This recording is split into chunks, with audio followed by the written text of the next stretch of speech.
I was born in 1951 in a tiny, ramshackle cottage out in the country near Valley Town. My dad, Mr. Thomas, was a coal miner. Every night when he came home, his hair was dusted with black coal dust, looking like he'd been caught in a snowstorm. As a kid, I thought it looked neat.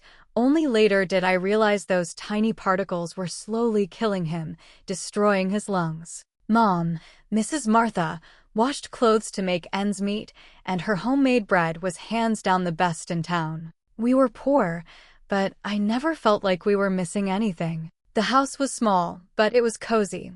2 bedrooms, one for Mom and Dad, one for me and my 2 older sisters, a kitchen with a wood-burning stove that stayed stoked all day, and a backyard with apple, peach, and cherry trees, plus Mom's vegetable garden, which she tended to like it was a royal garden. My childhood smelled like fresh-baked bread mixed with the richness of brewed coffee. It sounded like Elvis on our little battery-powered radio and Mom humming along. It looked like Mom's floral dress swirling as she swept the floor, and the bright, clear blue of Virginia's sky, cleaner than anywhere else. Mom always told me, "Ella, when you find a man, find one who looks at you the way your daddy looks at me." She wasn't wrong. The way Dad looked at Mom, it was like she was the most precious thing in the whole world. Even after swinging a pickaxe underground all day, he'd come home, wrap his arms around Mom from behind while she cooked, kiss her forehead, and ask how her day had been. I believed that with all my heart growing up. I thought love was supposed to be just that, simple, respectful, full of little acts of kindness. I assumed all men would treat their wives the way Dad treated Mom. That's the innocence of a girl raised in a good home. School was nearly an hour's walk away, but I never minded. I loved learning more than anything, and I dreamed of becoming a teacher. I had this unexplainable connection with words. I'd read any book I could get my hands on. Dad didn't have much education, but he always encouraged me, "Honey, knowledge is the only thing no one can ever take away from you." In 1970, I graduated from Teachers College. At 19, I was the first in my family to earn a diploma, and we were all so proud. I saw Dad wiping away tears at the graduation ceremony, thinking no one noticed, but I did. Those silent tears touched me more than any speech ever could. After graduation, I got a job teaching at a small school near my hometown with mixed-age kids from 7 to 10 years old. I adored that job, loved the kids' purity, loved the spark in their eyes when they learned a new word. That feeling of being needed, of mattering, filled me up. And that's when I met Marcus. He'd come to the school to enroll his nephew. Tall and lean with dark hair, he was dressed nicely, with a big smile and a thin little mustache. He wore a light blue button-down shirt, khakis, and shoes polished to a shine. Not rich, but neat as a pin. "You must be the teacher?" The way he looked at me made my face turn bright red. "Yes, I'm Ella Carter." "Nice to meet you." "Marcus Wright." "The pleasure's mine." His hand was big and warm, and when he shook mine, I felt this flutter in my chest I'd never felt before. His nephew became my student, and after that, Marcus would always come to pick him up from school. He'd show up dressed neatly, smiling, and he never failed to compliment me. "Miss Ella, you look beautiful when you teach. Your eyes light up. Pardon my forwardness, but that dress was made for you." I admire intelligent women. What's more charming than wisdom? I was a small-town girl with traditional values and barely any dating experience, and I fell for him hook, line, and sinker, like a little duckling diving right in. Every compliment felt like rain nourishing my dreams of love.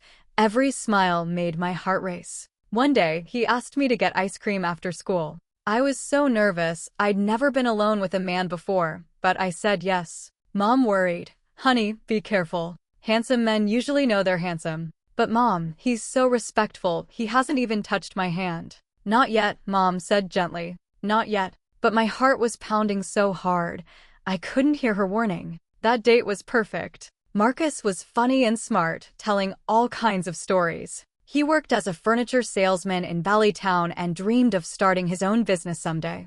"I want to give my future wife a stable life," he said, looking right at me, no mistaking who he meant. Our courtship unfolded slowly, always respectful, never crossing the lines I'd set. Every Sunday, Marcus would come over for lunch, chat with Dad about baseball and politics, and win him over completely. After dinner, He'd even offer to do the dishes, something most men didn't do back then. A few months later, Dad said, "That boy seems good, but take it slow, honey. Just because he's showing you his best side doesn't mean he doesn't have a bad temper hidden away." I wish I'd listened. For the first 6 months, Marcus was like a prince straight out of a romance novel, bringing me flowers picked by the road, writing me little love notes, treating me like I was fragile crystal. Our kisses were gentle and restrained.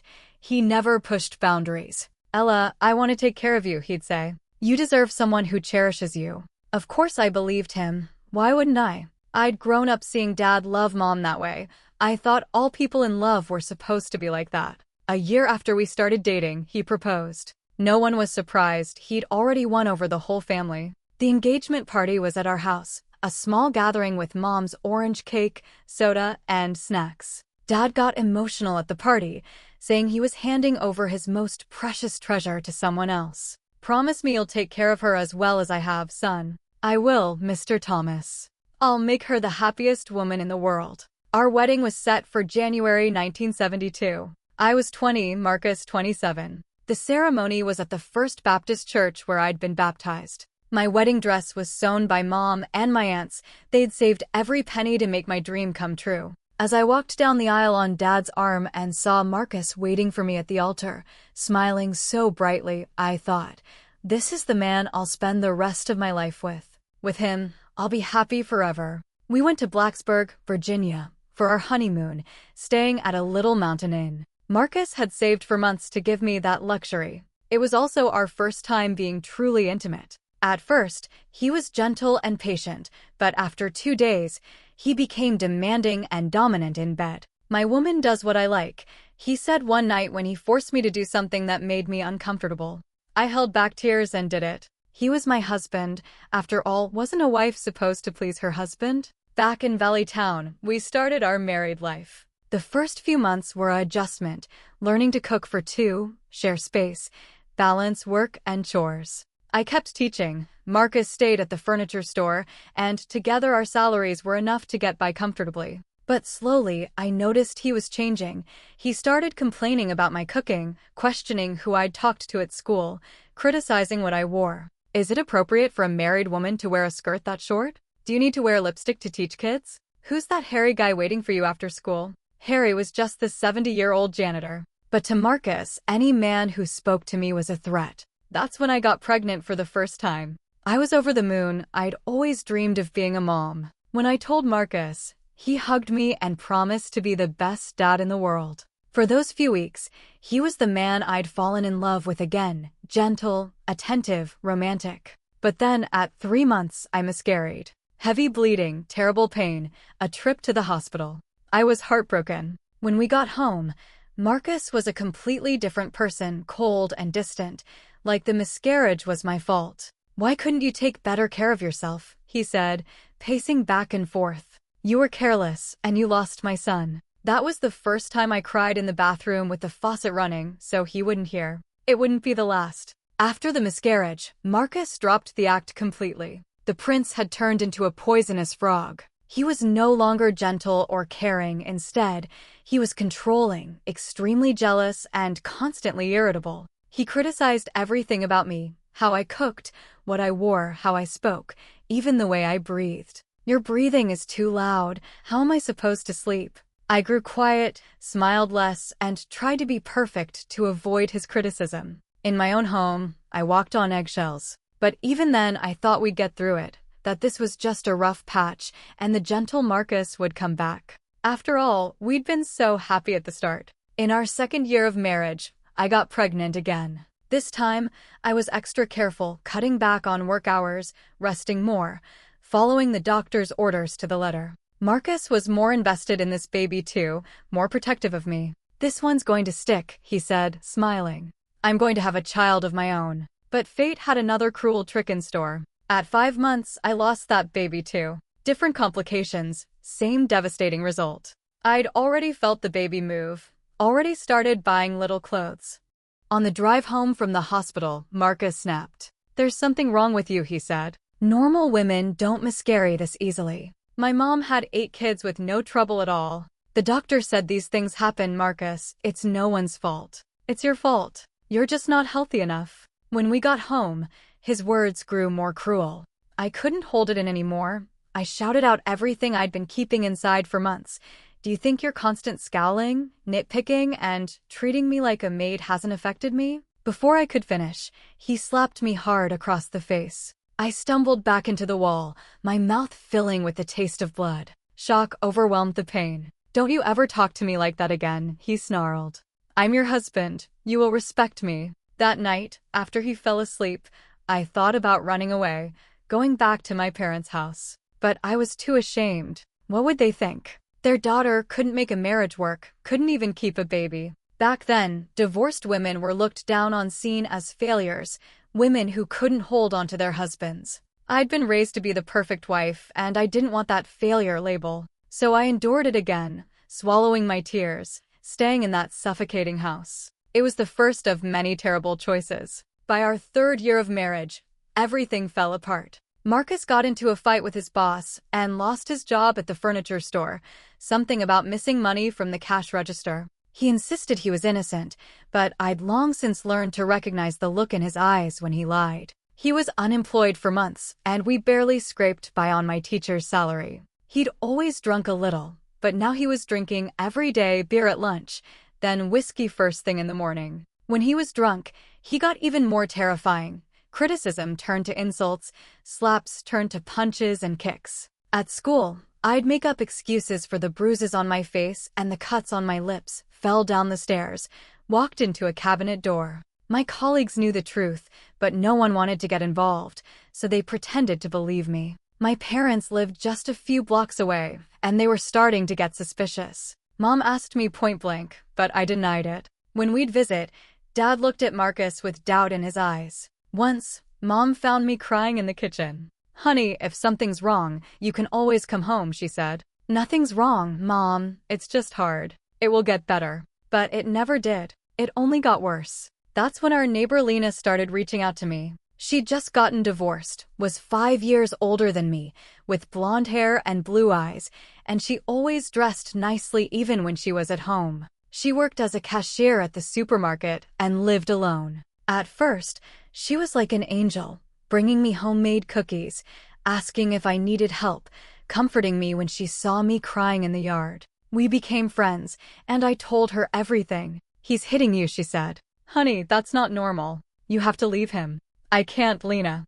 I have nowhere to go." "Nowhere? The world is huge. You're young, beautiful, smart. You deserve so much better." Marcus hated that I was friends with Lena, calling her a loose woman who'd corrupt me. I defended her, saying she was my only friend. What I never suspected was that while I was at school teaching, Marcus and Lena had already started an affair. One day, I found a matchbook from a bar on the other side of town in our house. Marcus usually drank at home or at the corner bar, so I thought it was strange. "Just checking out a new place," he said. "What? I can't have a drink without you questioning me." Another time, I smelled a strange perfume on his shirt, sweet and strong. "Accidentally bumped into a woman on the bus," he snapped. "Quit being so neurotic." All the signs were there, but I refused to believe it, to admit that not only was he abusing me, he was cheating on me too. For months later, Marcus got a new job at a hardware store, making less money than before, but at least he had a paycheck.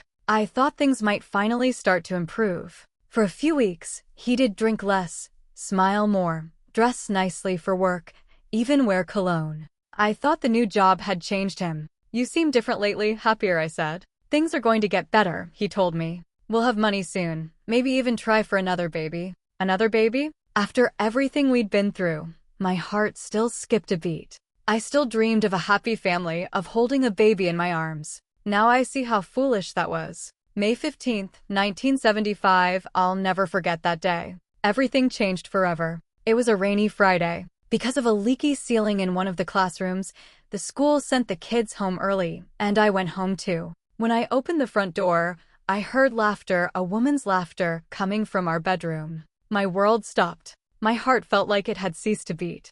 I knew what I'd find, but I wasn't prepared for it. I pushed the bedroom door open gently and saw Marcus and Lena lying on my bed, the same bed I slept in every night. I closed the door quietly. They didn't even notice. I walked to the kitchen and sat down, my mind blank. I couldn't cry, couldn't scream, only a deep, empty void remained.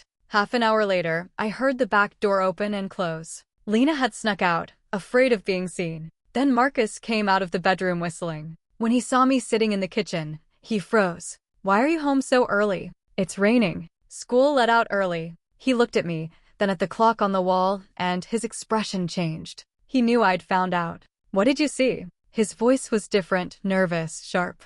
"I saw everything. You and Lena. In our bed." I expected him to yell, to hit me, to deny it. But instead, he laughed a cold, cruel laugh. "So what?" he said. "What are you going to do about it? Who are you going to tell?" I stood up, shaky on my feet. "I'm leaving, Marcus. It's over." His smile disappeared instantly. His eyes turned small and dark, filled with malice. "You're not going anywhere," he growled. "You're my wife. You leave only when I say so. I'm not your property. It's over." I tried to walk past him to get my things from the bedroom, but that's when the real hell began. Marcus stood in front of me like a wall of hatred. I tried to go around him, but he shoved me back hard.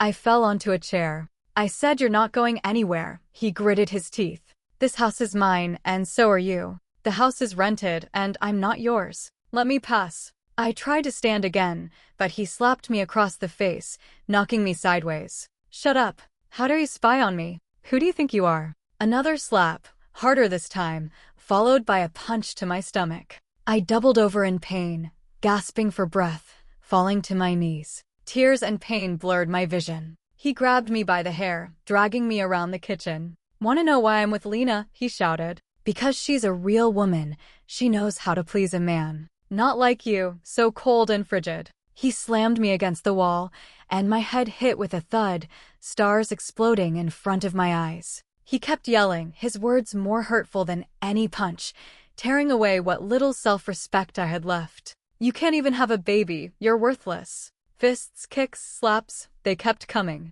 I tried to protect myself, curling into a ball, but he was so much stronger. I don't know how long it lasted. Eventually, I stopped feeling the pain, stopped feeling anything. I just wanted it to end. It felt like hours, but it was probably only minutes. When he finally stopped, I was lying on the kitchen floor. One eye was swollen shut, and cuts on my nose, mouth, and eyebrow were bleeding. Marcus stood over me, breathing heavily. He spit on the floor next to me. "If you ever try to leave again, I'll kill you. Do you hear me?" I didn't have the strength to answer. He kicked me in the ribs. "Do you hear me?" "I hear you," I whispered, using every last bit of my energy. He grabbed his keys and wallet. "I'm going out. When I get back, dinner better be ready, and clean up that face. It's disgusting." Then he left, leaving me bleeding, in pain, and completely alone. I lay on the floor for a long time. Every breath hurt. Every movement felt like torture. But a voice inside me said, "You have to leave. If you stay, he really will kill you." I dragged myself to the living room phone. I wanted to call my parents, but I was afraid Dad would kill Marcus and end up in jail. I wanted to call the police, but back then, they didn't care about domestic violence between spouses. I dialed my older sister Agnes's number. She lived just a few blocks away, and she was the only person I still trusted. "Agnes, help me. Marcus, he's hurt me really badly." I could barely speak through sobs and pain. "Oh my God, Ella. Stay right there. I'm coming right away." 15 minutes later, Agnes and her husband Robert arrived. When they saw me, they were horrified. "We're taking you to the hospital," Robert said, lifting me up like a child. "No, I can't go to the hospital. He'll find me," I said. "Then you're coming to our house," Agnes said. "I'll get you some clothes." She went into the bedroom and came back, her face pale. "Robert, there's blood on the bed. A lot of it. And it's not hers." I knew right away it was Lena's. Had Marcus done the same to her? Or something else? I couldn't think straight. They took me to their house. Robert was a construction worker, Agnes a seamstress. Their house was small but neat, with 2 kids who stared wide-eyed when they saw me. Agnes quickly explained, "Aunt Ella fell down the stairs." Then she sent the kids out to the backyard. She cleaned my wounds, put ice on the bruises, and gave me painkillers. As she took care of me, she asked softly, "Ella, how long has this been going on? Why didn't you tell us?" I couldn't hold it in anymore. I burst into tears and told her everything, the abuse that started after the miscarriages, the daily humiliation, Marcus's affair with Lena, the betrayal. Why didn't you leave? Why did you put up with this? I thought I could change him. I thought he'd come back. Robert listened from the doorway, shaking his head. He's not going to change, sis. Men who hit women only get worse. They never get better. That night, I slept at my sister's house. The painkillers and exhaustion let me sleep deeply. When I woke up the next morning, my whole body ached. I looked in the mirror at my swollen face and barely recognized myself. My God, what had I done to my life? Agnes convinced me to go to the police. We went together. I leaned on her, limping, wearing sunglasses to hide the bruises. The police officer who took our report looked annoyed, like he'd heard the same story 1,000 times. Ma'am, do you want to press charges against your husband? Yes. You know you'll need a medical exam, and he could be arrested, right? I know. Are you sure you want to do this? It could ruin that man's life. Don't you want to think about it? Ruin his life? What about mine? Who cared about the life he destroyed? I pushed down my anger and said firmly, I'm sure. The medical exam results were shocking. Multiple bruises on my face and body, a cut above my left eyebrow requiring 6 stitches, 2 cracked ribs, a head injury, and kidney damage. As the doctor wrote down his findings, he said quietly, if you go back home, he'll kill you next time. I didn't go back. I stayed at my sister's house, waiting for the police to find Marcus. 3 days later, I got the news.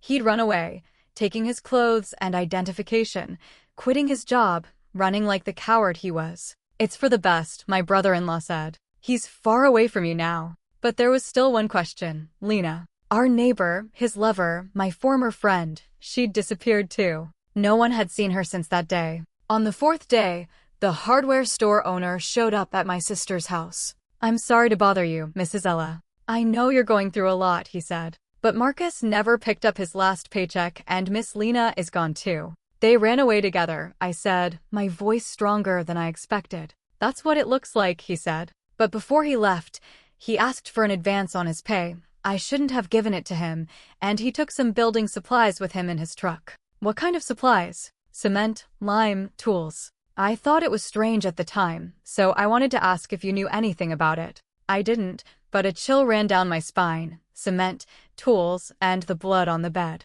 A week later, my injuries were starting to heal, and I could walk without as much pain. My parents had been out of town visiting a sick aunt, but when they came back and saw me and heard what had happened, they were devastated. Honey, you should have told us sooner, Dad said, his eyes red.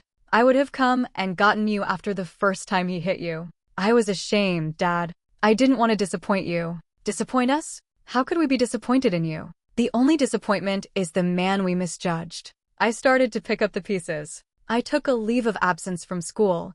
The principal was understanding and said my job would be waiting for me. I moved back into my parents' house, into my childhood bedroom. Everything was just as I remembered it, like it had been waiting for me to come back. I healed slowly, day by day. But then another bombshell dropped. It was a morning in June, nearly a month after Marcus had run away. The police showed up at my parents' house unexpectedly. Mrs. Ella, we've found your husband. My heart clenched. He was back? Coming to get me? To kill me? Where is he? At Lena Hernandez's house in the suburbs. Both of them are there. The officers exchanged a look, their expressions serious. You'll need to come with us. They took me to the house. I had no idea Lena owned another property. It looked like a scene from a horror movie.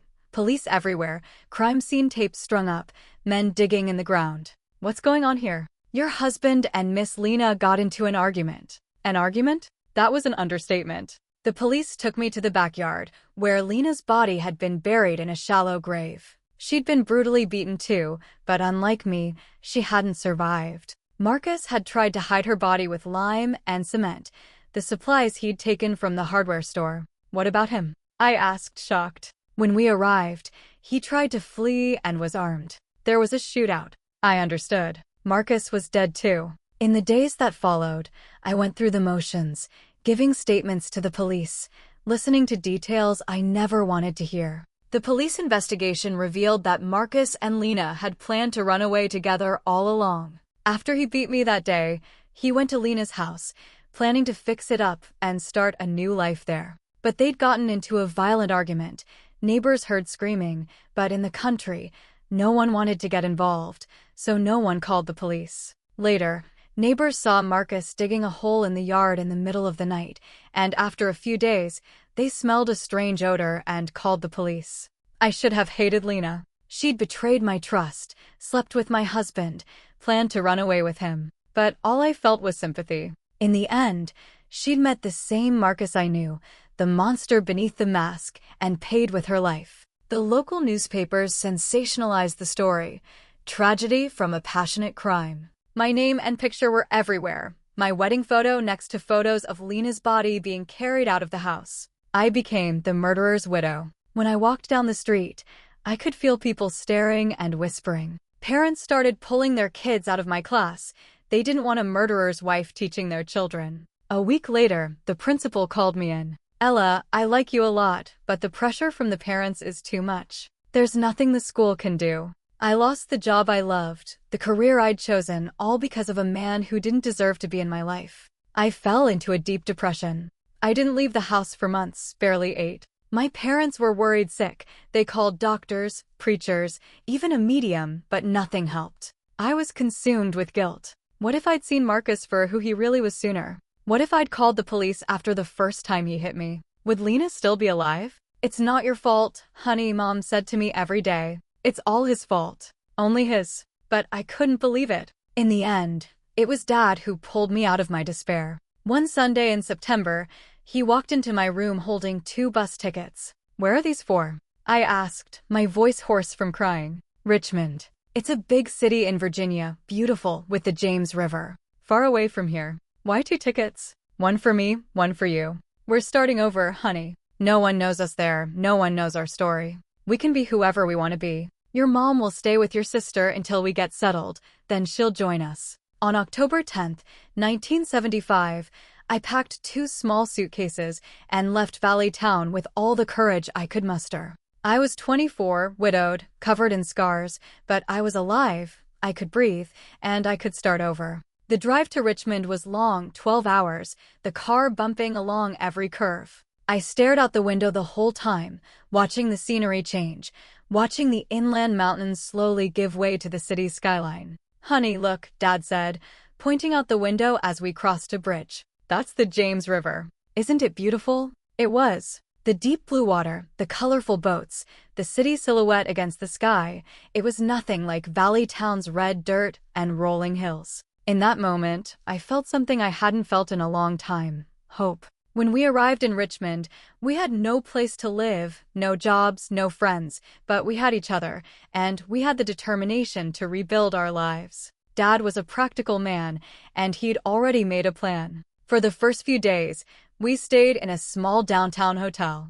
He went out early every morning and came back late every night, tired but optimistic. "There's work here, honey. Lots of it. The city's growing, and the port needs people." A week later, he came back with the keys to a small rental apartment in the Shockoe Bottom neighborhood. It was tiny, but it was decent. 2 weeks later, he got a job as a construction worker at the port. As for me, it took longer to find myself again. Fear still haunted me. Nightmares woke me up in a cold sweat. The visible scars and the invisible wounds still ached. But big cities have a way of letting you disappear. No one asks where you're from or what you've been through. Everyone's too busy with their own lives. Richmond embraced me like a mother welcoming a lost child. The river, the slightly salty breeze, the hills surrounding the city, everything seemed to say, "Welcome home. You belong here."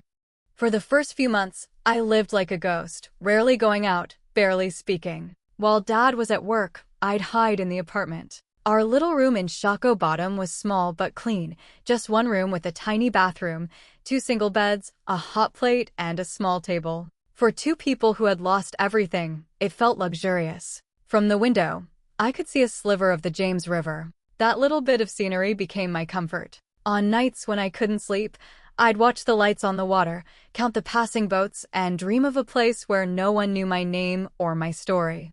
"Honey, you need to get out of the house, get some sun, meet people," Dad would urge me on weekends, dragging me to the riverfront park. Back then, the park was still pretty rough around the edges. We'd walk barefoot on the sand, the warm water lapping at our ankles. Slowly, the tension in my shoulders melted away, and the lump in my throat eased. It was in that park that I met Rosa. Every Sunday, she'd push a colorful cart selling funnel cakes. She was a strong black woman with a loud laugh and eyes that seemed to see right through you. "Girl, you're carrying too much on your shoulders," she said one day, handing me a warm funnel cake. "You shouldn't have to bear all this alone." For some reason, those simple words broke me. I cried like a lost child right there at her cart, in front of other customers. Rosa didn't panic or ask questions. She just walked over and hugged me tightly, leading me to a wooden bench behind the cart. "Cry it out," she said. "Let all that hurt out. We'll talk when you're done."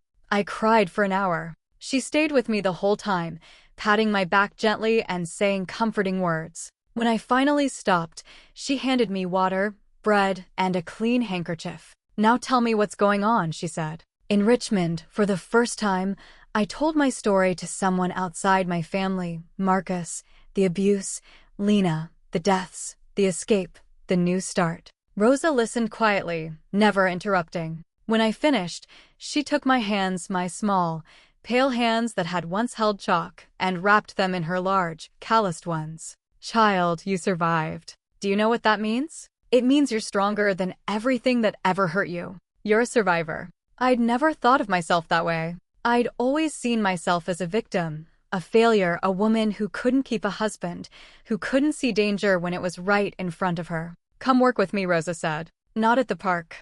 I have a little restaurant in the Bellevue neighborhood. I need help, and you need a reason to get out of the house." Dad was worried at first. She was a stranger, after all. But when he met Rosa and her husband Marcus, he relaxed. He saw what I saw: kindness, sincerity, no hidden agendas. In January 1976, I started working at the restaurant, washing dishes, wiping tables, helping with the register. It was hard at first. The noise of the market scared me. Men made me nervous. Any loud shout would make me jump. But Rosa had endless patience. "One day at a time, child. Just get through today, and tomorrow will be a new day." The pay wasn't much, but it helped with the bills. Soon after, Mom came to Richmond. We rented a bigger apartment in the Shepherdstown neighborhood, 2 bedrooms, one for Mom and Dad, one for me. Compared to our previous small room, it felt like a luxury. Having Mom there helped me heal faster. She brought her favorite old recipes from Valley Town, the plants she'd grown on her windowsill, and colorful embroidery that brightened up the white walls. She brought the smell of home, the memories of my childhood, the warmth of simpler times. "This city is good," she said, watering the plants. "The air is open. There's a horizon. We can breathe easier here." And I did. I breathed deeper and deeper, and the fear faded more and more. The nightmares became less frequent. I started sleeping through the night. I even began to smile again, tentatively at first,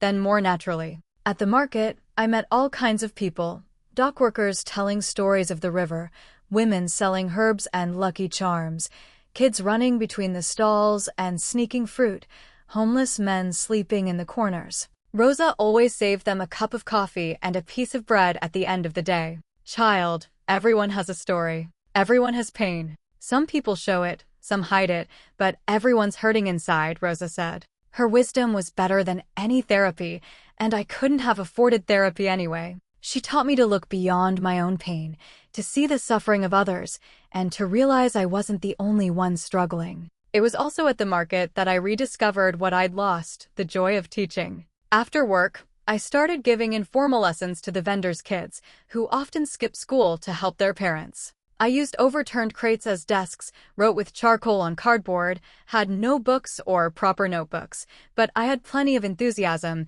and the kids were hungry to learn. "Are you really a teacher?" Tommy, the fishmonger's son, asked me one day as I taught him division using seashells. "I used to be. Why don't you teach anymore?" "Because sometimes life takes away the things we love the most. Can't you get them back?" That innocent question hit me like a bolt of lightning. Why couldn't I? Why couldn't I pick up the career that was supposed to be mine? Marcus was dead. I didn't have to be afraid of him anymore. No one in Richmond knew about my shameful past. That night, I told my parents I wanted to go back to school, to get a college degree, a real one. "This is what I want, Dad. I want to be a teacher again. A real teacher with a classroom, students, and chalk in my hand." Dad had always believed in me. He smiled so wide, it lit up the whole room. "If that's what you want, honey, then do it." It wasn't easy. I worked at the market during the day and studied at night. When Virginia Commonwealth University's School of Education opened its admissions, I applied. At 26,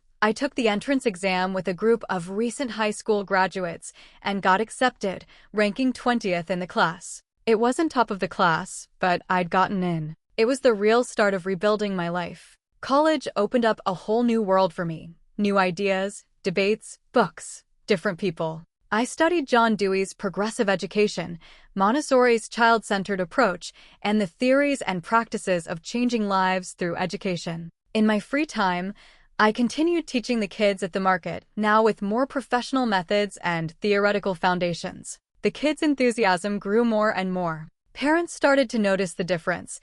Kids who couldn't even write their own names were now reading short passages, doing math problems, and asking questions about the world. "What you're doing for these kids is a miracle," Rosa said. "They come here with empty eyes, and they leave with light in them." "It's not a miracle," I said. "It's education. It's showing them they can be better than they think they are." In 1979, my last year of college, I got an internship at a public school in Chesterfield, a poor neighborhood outside Richmond. The school was far, the commute was tough, and the pay was next to nothing, but it was a real classroom, a chance to do what I loved again. I took over a literacy class with 30 kids aged 6 to 10. Many were repeaters. Some had never been to school at all. The classroom was small and stuffy. The desks were broken. The blackboard was cracked, but to me, it was a palace. On the first day, I looked at those kids, messy hair, clothes that were too big or too small, eyes filled with fear, curiosity, aggression, and hope. I saw myself in them, fragile but strong, hurt but whole. Survivors just like me. "I'm Ms. Ella," I introduced myself. "I'm here because I believe in you more than you believe in yourselves." It was in that sweltering public school classroom that I finally understood everything I'd been through had a purpose. Every pain, every humiliation, every moment of despair had led me here to be the teacher these kids needed. A teacher who knew how to fight against impossible odds, who knew how to start over from nothing. By the end of the year, 28 out of the 30 kids had learned to read and write. The other 2 had learning disabilities, and I fought to get them special education services. The principal was impressed with my work and offered me a full-time contract as soon as I graduated. "Ella, you have a gift. These kids need you." In December 1979, at 28 years old, I graduated with a degree in education. Mom and Dad came to the graduation ceremony, proud as if I'd won the Nobel Prize. Rosa and Marcus came too, bringing a big basket of pastries, enough for everyone. Most of my classmates were 10 years younger than me, but they voted me to be the valedictorian. "It's never too late to start over," I said in my speech. "It's never too late to become the person you were meant to be before life got in the way." Life finally seemed to be on track. I had a career I loved, a purpose, a family who loved me, and friends who cared. The scars of the past were still there, but they no longer bleed. But just as things settled down, the past came knocking again. One afternoon in March 1980, I was teaching the kids to read when the principal appeared at the door. "Ella, someone's here to see you. It's urgent." In the hallway, a woman around 50 was waiting for me, gray hair, face lined with the hardships of life. I didn't recognize her at first. "Ella, I'm Doris, Marcus's sister." The name hit me like a thunderbolt. I hadn't heard it in nearly 5 years, hadn't even dared to think it. The man who had almost killed me, the man who had killed someone else and died in a shootout with the police. "What do you want?" I asked, my voice trembling. "We need to talk. It's about my nephew." Nephew. Marcus had no children, not with me anyway. He's Marcus and Lena's son. The news hit me like a bomb. "Lena was pregnant when she died," Doris said. "She left the baby with my mother before she passed. No one knew, not even the police." "Why are you telling me this?" "My mother died last month. The baby's with me now, but I'm sick, cancer. I can't take care of him." "What does this have to do with me?" "You're Marcus's wife. Legally, you're his next of kin after me." Me, raising the child of the man who had almost killed me and the woman who had betrayed me? She looked down, ashamed.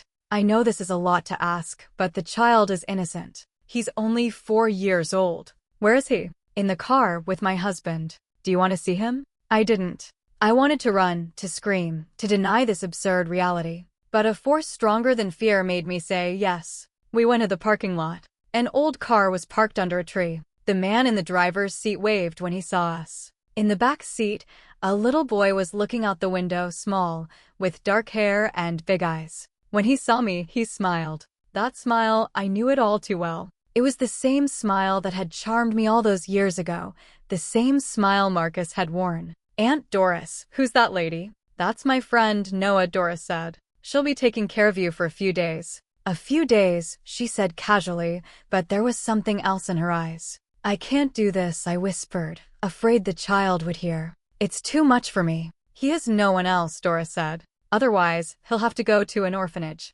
"Why don't you contact Lena's family?" "I did. No one wants him. Her father said his granddaughter died with his daughter." I looked at the little boy again. This time, I didn't see Marcus or Lena in his face. I only saw a scared, confused child who was about to lose his last remaining anchor. "Give me some time to think," I said. "I don't have time, Ella. My chemo starts tomorrow. I can't take care of him like this." "One day, just one day." She hesitated, then agreed. "I'll be back at the same time tomorrow. If you don't want to do it, I'll take him to social services." That night, I didn't sleep. I walked along the river until dawn, talking to the water, the stars, the ghosts of the past. How could I raise Marcus's son? How could I look at that face every day and not think of the man who had destroyed my life? But how could I send an innocent child into a life without a family, without love? I knew all too well what it was like to be haunted by a story you didn't choose. The next morning, I still didn't have an answer, but I went to school anyway. As I looked at my students, the kids who had taught me to forgive, to start over, to see beyond the scars, I thought of little Noah. He hadn't asked to be born into that family, hadn't asked to be abandoned. During recess, I called my parents and told them everything, waiting for their objections, their shock, their refusal. But Mom only said one thing: bring him home. What? The child. Bring him home. If he's going to be your son, he's going to be our grandson too. Mom, he's Marcus's son. The child didn't do anything wrong. His father and mother did. When Doris came back that afternoon, I had my answer. "I'll take care of him." Doris cried. She pulled a folder out of her bag, birth certificate, vaccination records, a few photos. "Thank you. I know I don't deserve your forgiveness." Noah walked up to me, curious but cautious. I knelt down to meet his eyes. "Hi, Noah. Remember me? I'm Ella. Am I going to live with you?" "Yes. I live near a park. Do you like parks?" His little eyes lit up. "Yeah. Grandma never took me to a park." Looking at this little boy carrying the blood of the man who had hurt me, I made the most important decision of my life. The past would not define our future. That afternoon, I brought Noah home. Mom and Dad welcomed him without hesitation, without judgment. Mom had already cleaned out her room and found some old toys she'd kept. "Come on, sweetie. Want some cake?" I made chocolate. All kids love chocolate. Noah was shy at first, but under Mom and Dad's love, he quickly relaxed. For the first time, I saw him smile freely, a smile only a child feels safe enough to share. That night, lying in bed and listening to the little boy's quiet breathing in the next room, I understood.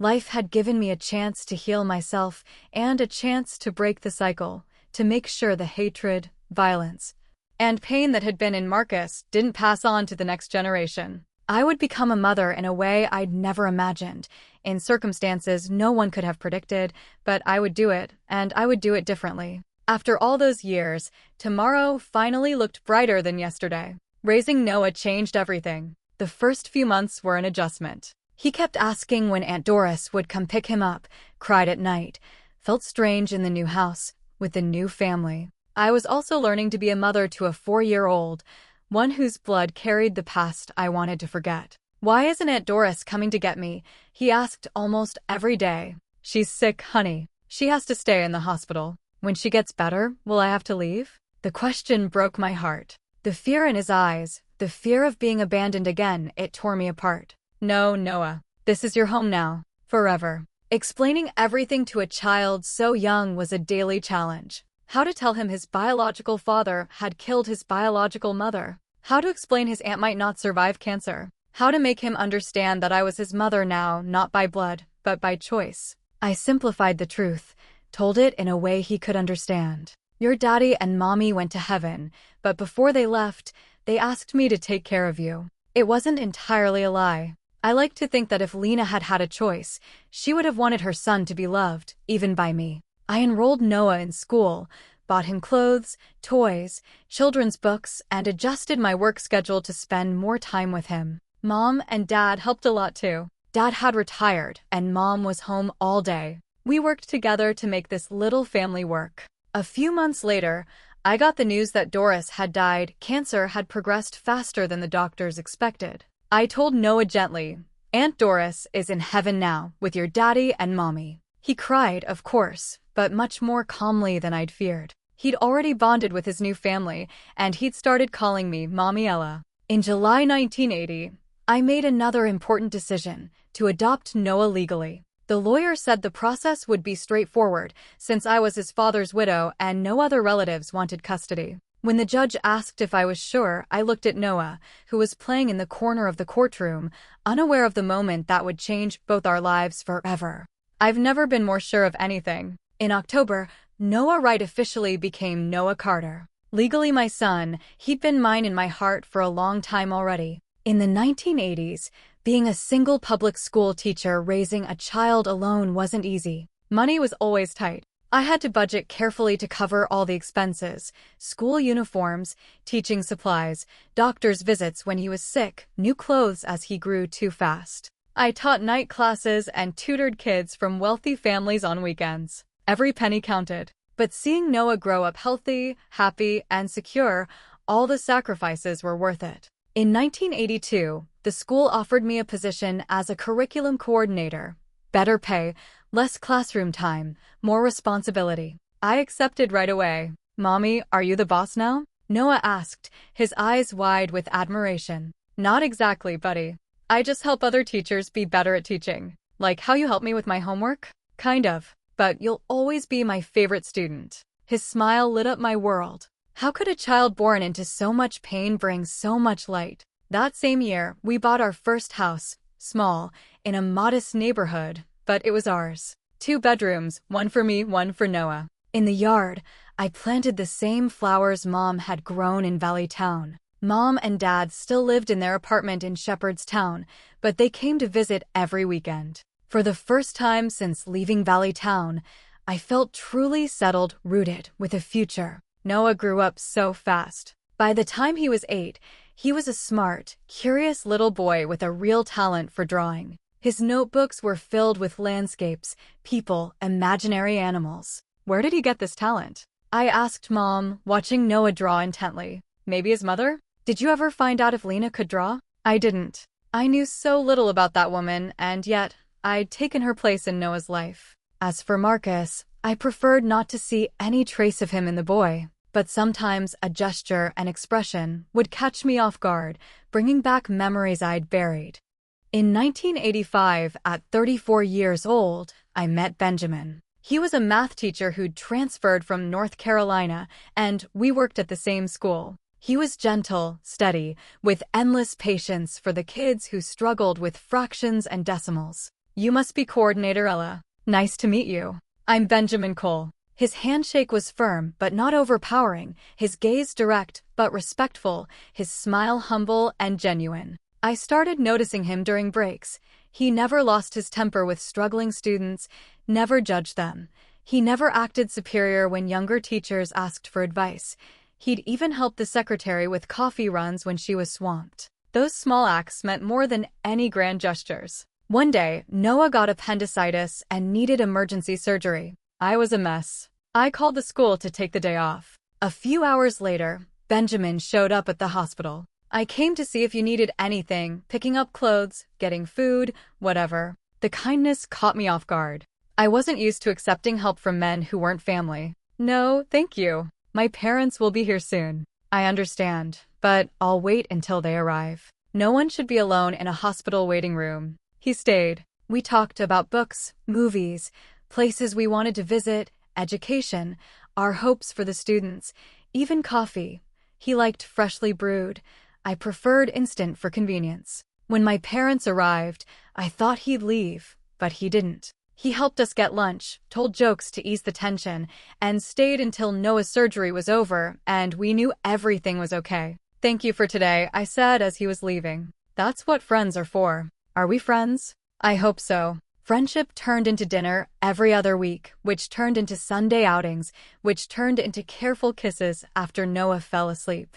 I was scared. Marcus's memory still haunted me. Violence, betrayal, pain. How could I trust another man? How could I be sure Benjamin wouldn't change, like Marcus had? Honey, you deserve to be happy, Mom said. Don't let a ghost steal your future. Benjamin was patient. He never rushed me, never pressured me, never demanded anything. He respected my pace, my fears, my hesitations. In 1987, after 2 years of dating, he proposed. No grand gesture, just a quiet dinner at home with Noah. Noah, I have something important to ask you. Will you let me be part of your family, for real? Noah, who was 11 at the time, answered before I could. Are you going to be my daddy? If you want me to, and if your mom says it's okay. The little boy looked at me, his eyes full of hope. In that moment, I realized I wasn't just making a decision for myself. Noah needed a real father, not the idealized version I'd created to protect him from the cruel truth.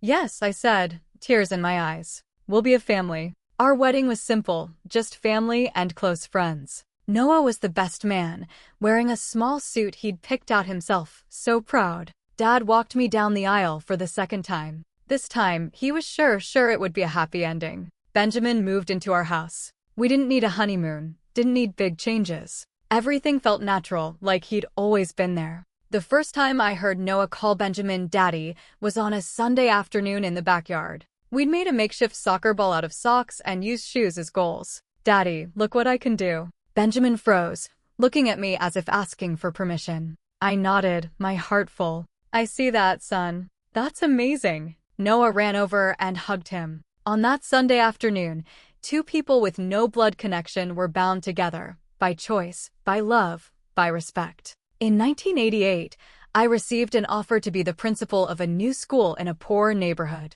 The challenges were enormous. Shabby facilities, kids facing all kinds of risks, low teacher morale.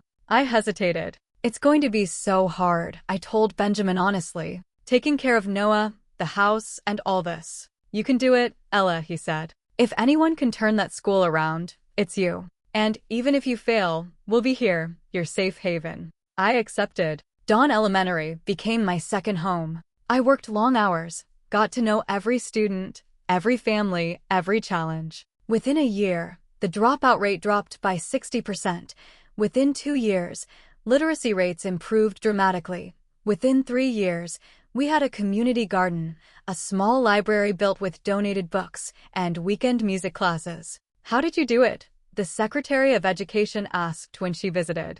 I didn't do it alone, I said. We did it, teachers, students, parents, together. In 1990, at 39 years old, I thought my family was complete until I found out I was pregnant. It was a total surprise. The doctors had said that after the physical trauma from Marcus, I might never be able to have children. Doctor, are you sure? I looked at the pregnancy test, disbelieving. Positive. You're 2 months pregnant. Congratulations. When I told Benjamin, he cried. Noah, who was 14, was both excited and a little jealous. Will you love the baby more than me? Never, I said. You're my first child, the one I chose. That will never change. This pregnancy was smooth, nothing like the ones with Marcus. My body was no longer young, but my mind was at peace. I worked until I was 8 months pregnant, still energetic, even with a big belly. On a sunny, mild spring morning in June 1991, Leah was born, natural birth, quick, almost painless. She's so tiny, Noah said, holding his baby sister gently. I'm going to protect her. And he did. He was a responsible big brother, vigilant but gentle, helping with diapers, feedings, bedtime stories, even drawing cartoons to make her laugh. Life finally felt perfect, a complete family, a stable career, a house of our own. The ghosts of the past were fading, the memories no longer as painful. But in 1992, 16-year-old Noah asked me the question I'd been dreading. Benjamin had taken Leah to get her vaccines, so it was just the two of us at home. When I got back from work, I found Noah waiting for me in the kitchen, his expression serious and determined. Mom, I want to know the truth about my real dad. Why now, son? The school needs a form, my original birth certificate. I saw his name, Marcus, right? I looked him up at the library, found old news articles. I froze. Those articles about the murder, the escape, the shootout with police, the headlines that had labeled me the murderer's widow. Everything I'd tried to protect him from, he now knew. Son, is it true? Did he kill my real mom? Did he hit you too? My legs gave out, and I sat down. The moment I'd put off for 12 years had finally arrived. Yes, Noah, I said. But it's more complicated than the news makes it sound. I told him everything, the whole story, no secrets, no sugarcoating. He deserved the truth, no matter how painful. I told him about our courtship, our marriage, the first time he hit me, the miscarriages, his drinking, his unemployment, his affair with Lena, that terrible day, how he'd almost killed me, his escape, Lena's death, the police manhunt. Noah listened quietly, tears streaming down his face, a face that was starting to look like a young man's. So I'm the son of a monster, he finally said, his voice breaking. No, Noah, you're my son, the son of the woman who raised you, who loved you, who taught you right from wrong. But his blood is in me. What if I turn out like him? What if one day you will never be like him, I said. Do you know why? Because you were raised with love, respect, and good values. Marcus wasn't. How can you be so sure? Because I've watched you for 12 years. I've seen how you treat your sister, how you respect the girls at school, how you stand up for the kids who get picked on. Your character is already formed, son. And it's a good one. He cried in my arms, like he had when he was little and had nightmares, only this time, the nightmare was real. It was his heritage, his blood. Thank you for wanting me, Mom, he said. Even after what he did. Choosing you was the best decision I ever made, I said. You saved me, just like I saved you. It was true. Noah had given me purpose when I needed it most, taught me to trust again, to love without fear, to believe that even when life seemed over, there was always a second chance. That night, when Benjamin and Leah came home, I told him what had happened. As always, he understood. I'll talk to him, he said. Man to man. They sat in the backyard under the stars for hours. I didn't know what Benjamin said, but when they came back, Noah looked lighter, calmer. Dad said he wants to adopt me officially, Noah told me later. So I can have his last name too. Is that okay? Of course it is. As long as you both want it. I do.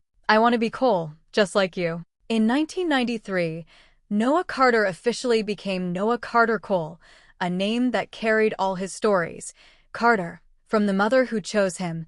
Cole, from the father who accepted him. Life went on. Noah graduated from high school with honors, got a scholarship to architecture school, his drawing talent finally finding a professional outlet. Leah grew up smart and talkative, curious about everything. In 1996, at 45 years old, I won the Virginia Educator of the Year award recognition for all the work we'd done together. Me, the teachers, the community. This award isn't just mine, I said in my acceptance speech. It belongs to every child who believed they could be better, every family that saw education as a way out, every teacher who never gave up. Noah and Leah sat in the audience, beaming with pride. Benjamin, who'd given me a new camera for our anniversary, took photos of it all. On the way home, 20-year-old Noah said something I'd never forget. Mom, when I grow up, I want to be like you. Someone who changes people's lives. You already do, son, I said. You changed mine. The girl who'd left Valley Town broken and scarred had finally made it. Not just survived, but truly lived. Not just existed, but left her mark. Looking back at 73 years old, I see that every part of my story, even the most painful parts, led me to this moment. To share what I'd learned with anyone who needed to hear it. Life might knock you down, but it's up to you to pick up the pieces. The past shapes you, but it doesn't define you. Forgiveness, especially forgiveness of yourself, is the hardest but most necessary path. Family isn't about blood, it's about the choices you make every day, the love you hold on to even when it's easy to let go. Today, I look at my hands, wrinkled, spotted, with blue veins like rivers on an old map, and think about everything they've done. Held chalk in crowded classrooms, wiped tears from scared children's faces, shaken hands with grateful parents, held my babies, touched my husband, planted flowers in the yard of the house we built together. These hands once trembled with fear, now they move with certainty, because I know exactly who I am and why I'm here.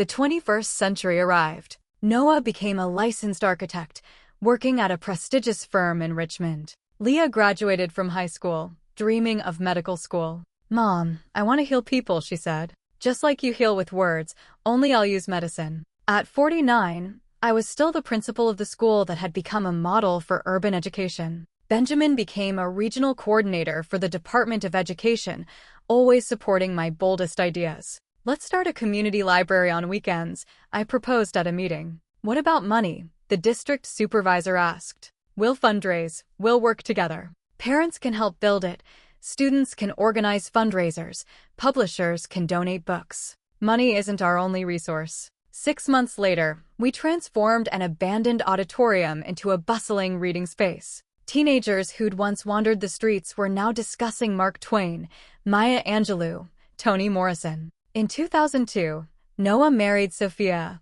a classmate from college. Sophia was gentle and talented, sharing Noah's love of art and architecture. The wedding was on the beach, simple and intimate. We walked barefoot in the sand, our hearts open. "Mom," Noah said the night before the wedding as we ironed his rented suit, "I want you to know that everything I know about love, I learned from you." "Me, son?" But I was so scared to love. "Being scared doesn't matter," he said. "What matters is doing the right thing even when you're scared." That same year, Leah was accepted into medical school, ranking 6th in her class, making the whole family proud. I cried when I got the news, thinking about the little girl who'd grown up in a modest neighborhood and would one day be a doctor. "I did it, Mom. I'm going to be a doctor. I always knew you would, honey." I never doubted it. In 2005, at 54 years old, I faced my first major health scare. A routine checkup revealed a lump in my breast. The 2 words no woman wants to hear: breast cancer. "We'll treat it," the doctor said. "It's early. Your chances of recovery are good." Benjamin was more devastated than I was. When I told him, he cried, holding me as if I might disappear. "I won't lose you. I can't lose you." "You won't, darling," I said. "I've been through worse." I underwent surgery and radiation. My hair fell out, I got a scar, but I never lost my will to live. I still had so much to do, so many kids to help, so many moments to share with my family. Noah and Sophia came to see me every night after work. Leah, who was in college, read medical journals, questioned treatment plans, checked my medications. My elderly but sharp parents took turns making soup I could eat during my illness. 6 months later, I got the best news: complete remission. Keep coming back for regular checkups, but you can get back to your normal life. Normal? After facing death again, how could anything be normal? But it was a more precious, vivid, awake kind of normal. I went back to school, energized, and started a medicinal herb garden with the students, each plant labeled with its name and healing properties, reviving the ancient wisdom of healing through nature. "Is Ms. Ella a doctor now too?" the kids joked. "No, sweethearts," I said. "I just learned that prevention is better than cure, and taking care of your body is just as important as nourishing your mind." In 2007, Noah and Sophia gave me my first grandson. Ethan was born on a March morning, red-faced, crying loudly, perfect. "Grandma, want to hold him?" Noah asked, his eyes shining. I held that tiny bundle in my arms, feeling its light but weighty significance. 3 generations, life going on, no matter the obstacles. "Hello, Ethan," I whispered. "I'm your Grandma Ella. When you're older, I have so many stories to tell you." In 2008, Leah graduated from medical school, specializing in pediatrics. "Mom, I want to take care of kids," she said. "Just like you've always done, only in my own way." In 2010, at 59 years old, I made a difficult decision to retire from the school. After nearly 20 years as principal, I'd transformed not just the school's buildings, but people's mindsets. It was time to pass the torch. "But Mrs. Ella, this school is you," the new Secretary of Education said, trying to convince me to stay. "It can't be," I said. "A school belongs to the community, the students, the parents, the teachers. If it depends on one person, it's not an institution. It's a personal project." I spent months training my successor, a young, dedicated teacher with ideas of her own. "How will I know if I'm ready?" she asked me on my last day. "We're never fully ready, but we're always capable of learning and growing." That's enough. Retirement opened a new chapter. I had time to travel with Benjamin, to see places we'd only dreamed of. Time to visit Noah and his family. They were expecting their second child soon. Time to support Leah's career. She'd started her residency at a children's hospital. Finally, time to make peace with the past. In 2012, at 61 years old, I took the trip I'd put off for decades, going back to Valley Town. Are you sure you want to do this? Benjamin asked, worried. You don't have to. I have to, I said. I need to close this chapter. Valley Town had changed, grown, modernized, not the small town I remembered. But some things stayed the same.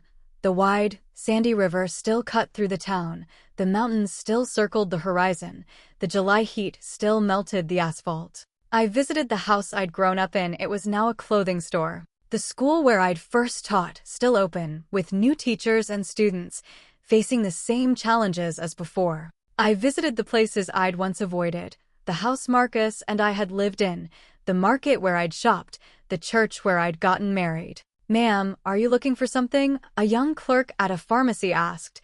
This used to be Mr. Harry's store. Ghosts, I said, smiling. But I think they're gone. And they were. Looking at those streets, those buildings, I no longer felt the weight of the past. I no longer saw Marcus's shadow around every corner, no longer heard his shouts in every echo. I only saw a small town, neither good nor bad, just a place where my story had begun. On the third day, I went to the cemetery. Not to see Marcus's grave. I'd never known where he was buried, and I didn't care. I went to see my former in-laws. They'd died before I'd gotten divorced. They were ordinary people, unable to control the son they'd raised, but they'd always been kind to me. Rest in peace, I said, placing a simple bouquet of flowers on their graves.